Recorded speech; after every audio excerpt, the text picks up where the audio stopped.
Hi, this is Adam, and you're listening to Curry Burger, a weekly art and life podcast.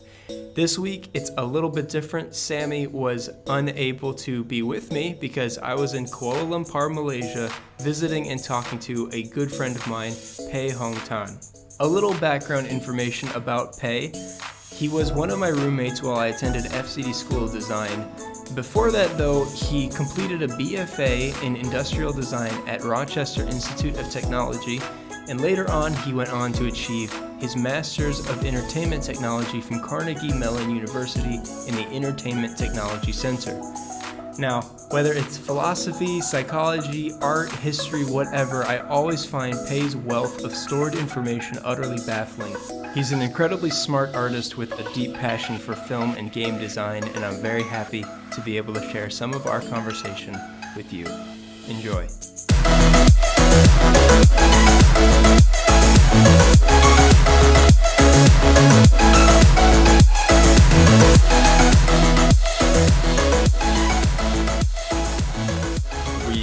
Humans in general, we need to recognize each other. So we're extremely good at recognizing each other to the point where you can, like, have you ever had the feeling where you see someone like way down the street and you're like, oh, I think that's my friend, even though you can't even see their faces and they have a hat on or something like that. Yeah. But because we're also very good at recognizing like the way they walk, yeah, or like the way they hold themselves, or, yeah, like gait, I guess they call it in like animation. It's like their walk cycle is such a unique thing, like to individuals, that the way they bob their heads and like the way the strides they take, the way their center of gravity shifts is very subtle, but it's so recognizable, and it's probably has something to do with the fact that like humans are extremely tribalistic. So the distant past, like somebody from you need to recognize somebody from your group versus somebody that's from a different group that may be like hostile. Almost a way of like actually like visually seeing culture, like the reason why that becomes almost important to like the language of your tribe in a sense. But that's also why Hayao Miyazaki gets a lot of praise, because he almost makes every single one of his characters have a different walk cycle unique to them. Yeah, and that's not unique to Miyazaki. Like this is actually an animation thing. Yeah, it's a very simple, like almost like animation 101 kind of like thing, but it's so subtle, and it's kind of and there's so much intricacies to it that you don't really So why does Miyazaki get praised? Is it because he has he takes it like one step further or something? He does it really well. Okay. He does it really well, and he does it almost to an obsessive extent, where he kind of almost in some ways almost like micromanages the way his animators work. And plus he not only does he throw in those humanistic aspects of behavior, he also devotes entire scenes, and in animation like every frame is expensive to produce, but he's willing to devote like minutes to people doing completely mundane things that has nothing to do with the plot. It has nothing to do with advancing the plot. He will show people like cooking food, eating food, just like taking off their shoes or something like that. Even sleeping, they're the way you lie down when you sleep, like says like kind of like hints at your personality, stuff like that. Like even if and you add everything together, and then it creates this incredibly complex character. And so they can stack all these attributes together, and then you end up like feeling very strong connections to characters that don't even have any dialogue. Like there are some characters that have 0 lines, and they're very endearing because like in Howl's Moving Castle, there's like the little dog, and you can do this a lot with like animals and stuff, where the way they behave, the way they act, like it becomes very endearing even if they don't really say much. Simply through body language, as the means of which they communicate. Yeah, and just like general behavior and whatnot. So in terms of like the way we do art, though, we can apply that more so in the sense of like understanding how important it is for like these. Well, not even how important it is, but just like how easily recognizable people are going to see these things that you put on. Like you might think, oh, no one's gonna really notice this, but like everyone will see if someone like has a stud above their like eye or something like that, and it's such a tiny detail. Yeah, so little hints to like even just how well groomed they are. Like if they have a very precisely trimmed beard, or if it's like kind of more stubbly, it kind of hints as to their personalities.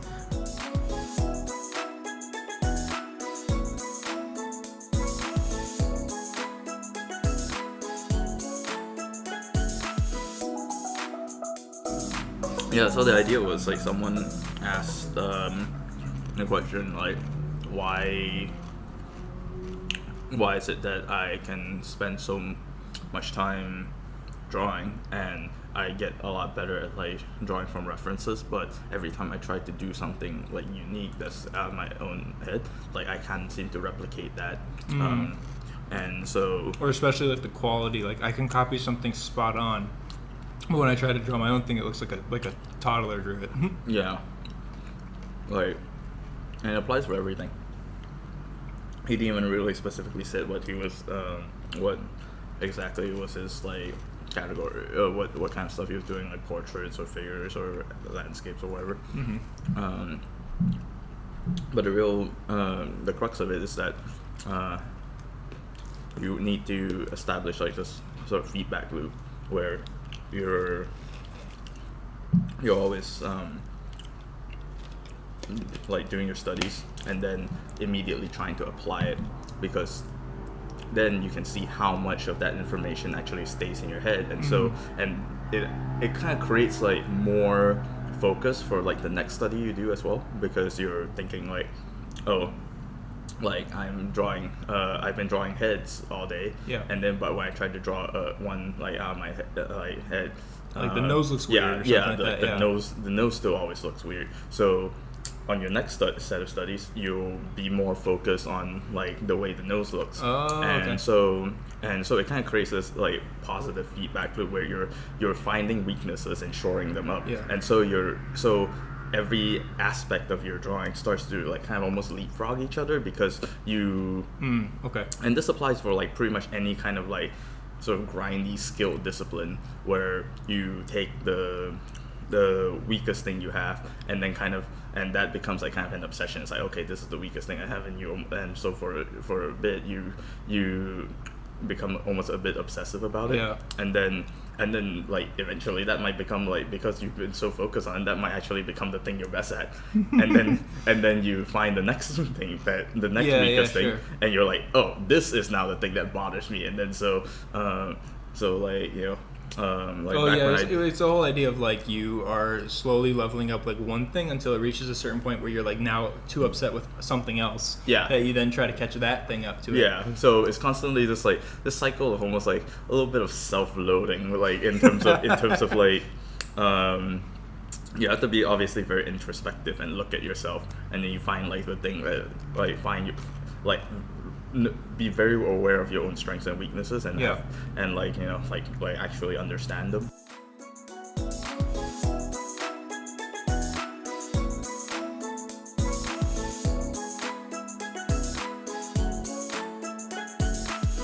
There was this sort of college commencement speech that I once heard.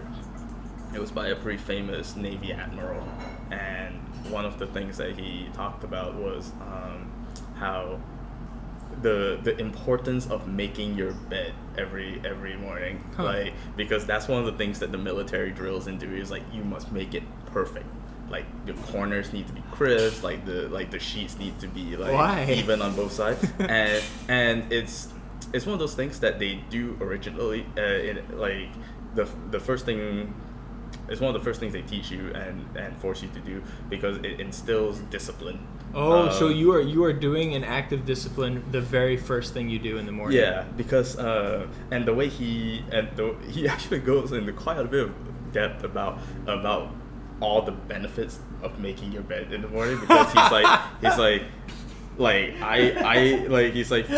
for like the past like 50 years, like, you know, even after I retired from the military, like every single day, like I make my bed, because once you're done, like you already have, before you do anything else, before you brush your teeth, have your breakfast, you already have your first task of the day accomplished, and then it gives you the feeling that you can accomplish more things. So it's like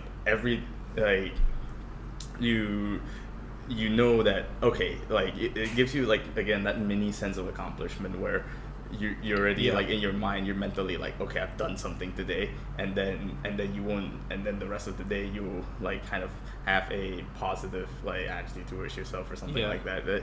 But and then the funny thing is, like, he goes on to say a couple more things, and he's like, and if worse comes to worse and you have a terrible day, when you come back to bed, you have a perfectly made bed waiting for you, and that makes you feel better at the end.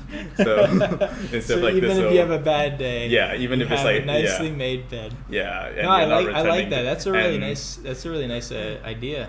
And so, like, it's one of those things that, like, granted, I never really took the advice and like actually ever made my bed, because for some reason, like, returning to a rat's nest is somehow very still comforting. Kind of comforting. Yeah.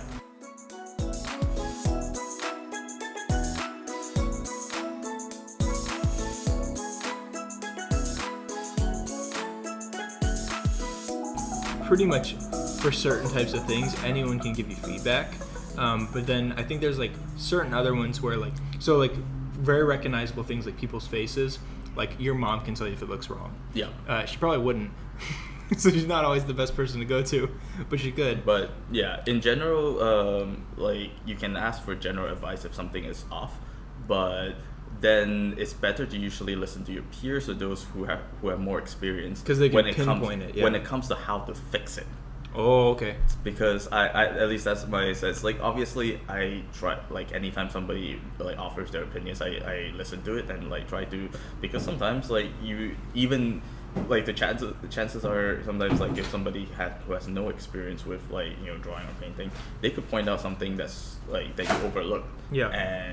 And that could well happen. So there's like it's a bad idea generally to just like outright dismiss the opinions of people just based on their skill level. Sure.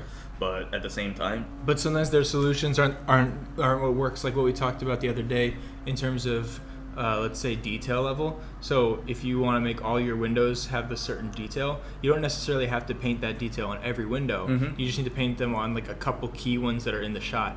But if you don't do that right off the bat, someone that is inexperienced in art might say, oh, you need to give detail to everything or something. And if you listen to that, you're actually going in kind of a counterproductive pathway. Definitely. and that sort of like you show it to them once and then they project it onto everything else kind of behavior is surprisingly common, like, in a lot of things, which is why when you have like a scene with like a crowd and you just actually detail the faces on a couple of them and then just have the rest be just like literally faceless people, it reads really well, because that's how we see things in real life. So we see a crowd, and that's what we see a crowd. We don't see like individual people. Correct, occasionally there might be a couple of people that kind of stands out to you a little bit, because we're very good at finding super things, tall, we're very good at finding things that, like, you know, that sticks out, like, oh, that guy has like particularly large ears or something like that. I don't know.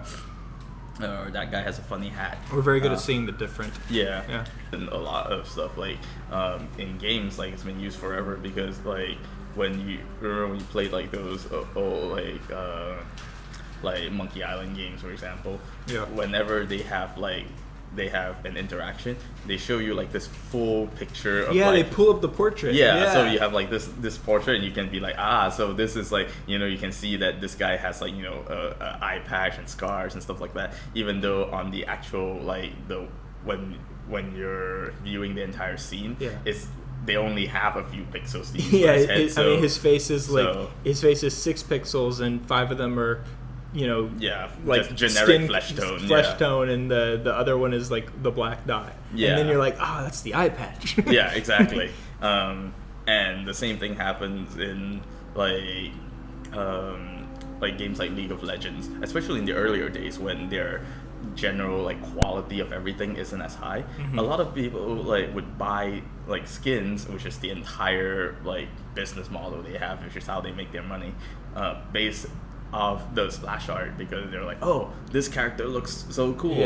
And even though it's gonna just be this kind of like, I mean, not super perfect, like, it's tiny, it's really small. It's like a low poly count, because originally when they started the game, from what I've heard, their artists didn't even use like ZBrush or sculpting software. They literally box modeled everything. Oh wow! So the detail level is inherently like limited a little bit more. So, and sometimes when you get skins that are basically just like color changes, like they just do like a hue swap on some of them, sure. And so the actual model itself doesn't really give you a sense of like value for what you're paying for, because you're like, I'm buying a new skin, but really when you load the game up, like the model is just like a different color, but they paint like a different splash art for it, and with like different like cool effects and stuff. So like everyone that. that's in the game has seen that art, Yeah. and they know what it looks like. Yeah, like one of my favorite characters is Ezreal, and he has like, and some of his earlier skins was he had like a like what they call like Nottingham skin or something, and like a frozen Ezreal skin, and like really freaking cool looking stuff. Yeah, it's just from like the splash art. Yeah, side. the splash art. He has like different poses, and like so it feels like a brand new thing. Whereas in the game, it's really just like they adjusted his clothes, like the color of his clothes and his hair, and that's really the difference. Nice. Yeah, I mean it's like a lot of those old school games, especially like when they had to sell like old Sega or Super Nintendo games. You'll see like a lot of the box art is super detailed, really awesome fantasy art, because they're not going to put screenshots of the game because yeah, you can't. It's hard to sell. Yeah, it's hard to sell pixels. Yeah.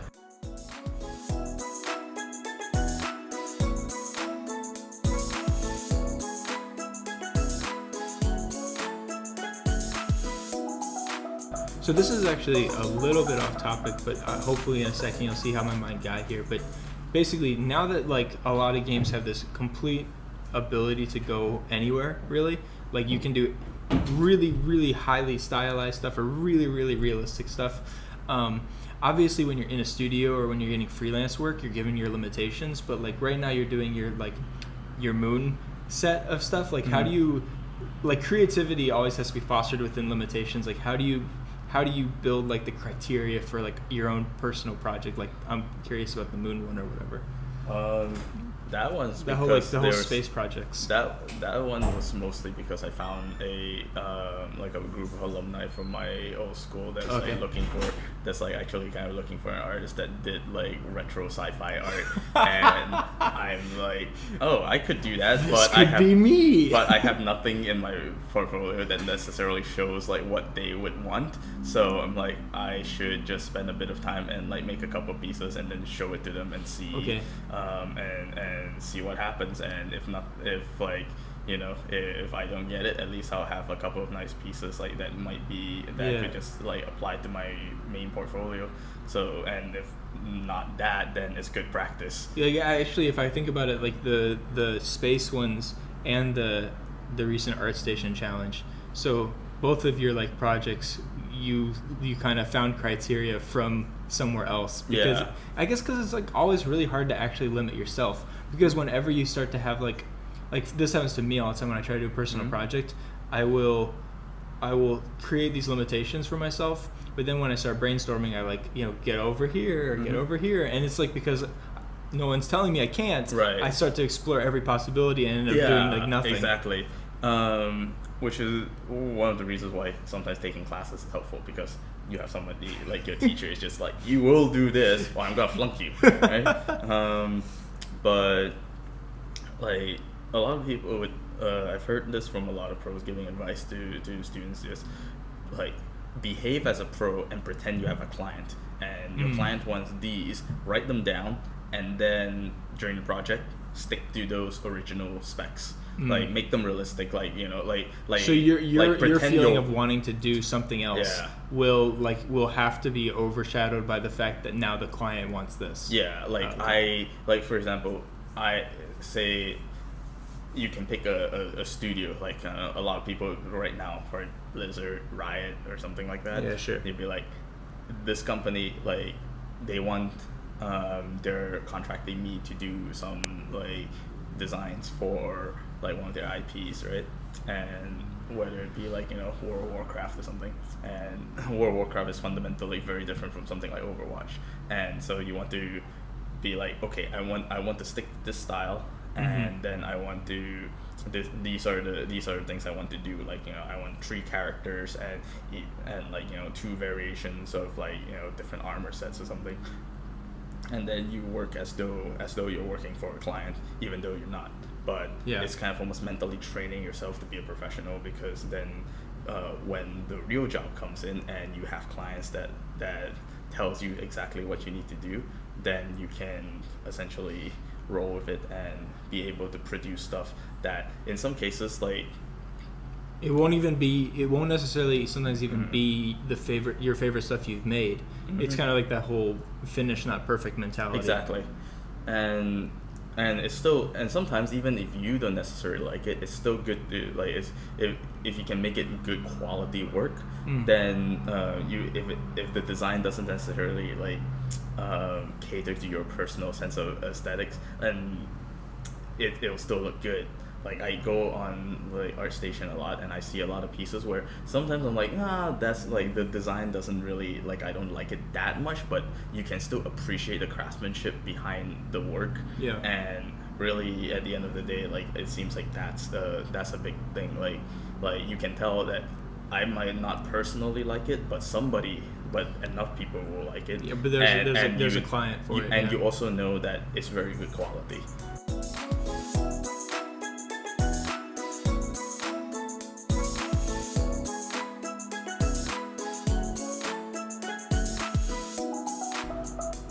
Oh, yeah, the other thing that I feel is very helpful about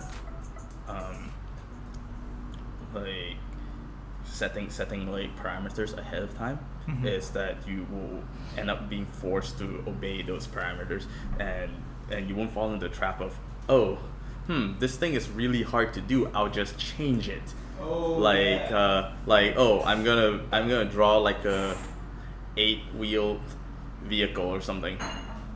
And then, like old me would have thought, like, when drawing, it's like, this is really, really hard to do these, to like just to keep like dealing out, like, with the these perspective of these wheels and and instead I'll just make it like a 8-legged, like, walker with like random mechanical legs, and then you're kind of, I don't know, like, it might be easier to deal with.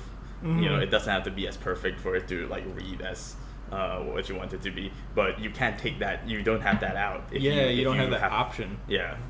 So that's an easy way to set the parameters for yourself. Would you recommend, like, if you were to do a project like that, to share what you were expecting to do with someone else, or is it fine to just keep it to yourself? I think either way, as long as if you feel that you can be accountable for it, then it should be fine. I think if you share it with someone else, then that, if you don't trust yourself, then sharing with somebody else would make you a bit more accountable, because then they could, like, hound you if you don't necessarily live up to what you're doing. I mean, I've done that a couple of times where I, like, will tell someone, like, I'm going to have this done by tomorrow, and it's like, now if I don't, I let that guy down.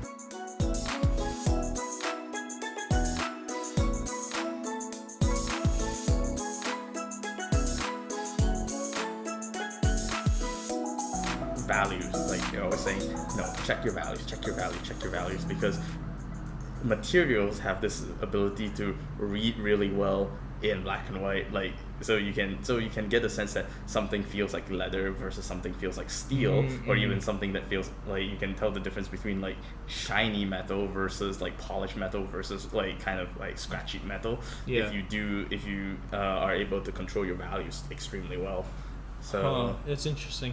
Yeah, and values are insanely powerful in the sense of, like, you can find, like, these paintings that, like, they look kind of real, but something looks a bit off. And, like, the thing is, if you look at the color painting, you aren't able to really tell, because, like, color really adds, like, another sense of believability.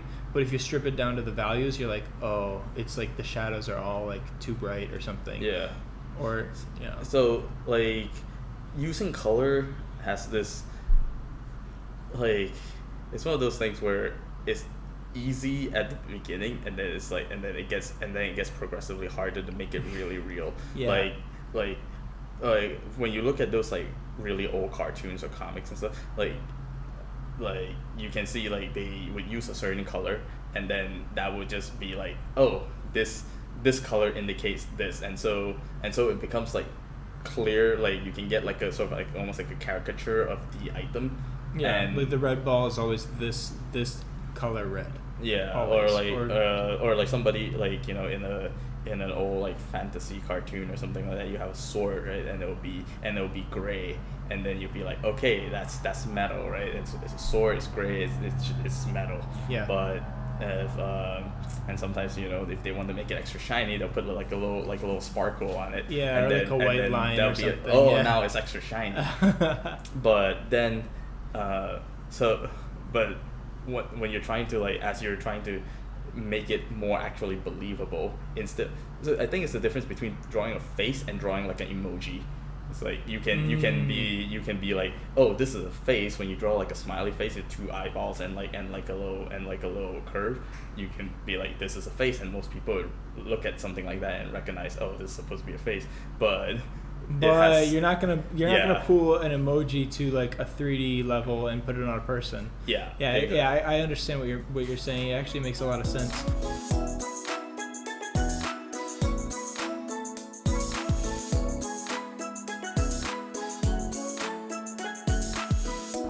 That's another thing that a lot of people complain about, is like, I have all these great ideas in my head, but I can't seem to like bring them to life. And this is something that I believe literally every single visual artist has felt, because your ability to imagine and perceive is always going to be ahead of your ability to execute. And very often the answer is so simple. It's just learn, like just do it, and then and learn the fundamentals, so that you so that it becomes easier to almost construct something in your head. Oh, but this is something we talked about the other day too, where it's like you can imagine an epic landscape, let's say, but let's say you imagine some cityscape, but in order to get to the point where you can do it, it's not like painting 100 cityscapes. It's painting windows and doors and then walls, and then understanding components, because you can't study everything at the same time, so you have to focus on individual things and then put it together. Like we were talking about that one guy that makes these really crazy cool epic paintings, but if you look at his earlier works, he's making small illustrations of individual parts. You talking about the guy that did the mural of 1,000 people or something like that, or? No, it's the Chinese guy. Yeah. So they have these epic paintings. If you go to the very beginning of their stuff, it's just individual objects and stuff like that. Kohlberger gives the same advice to people, where he's like, no, don't try to do a full illustrated splash art thing or something, because a lot of people see what Riot does, and and that's probably, they want to mimic everything. That's probably why they ask him for advice, because he does it so damn well.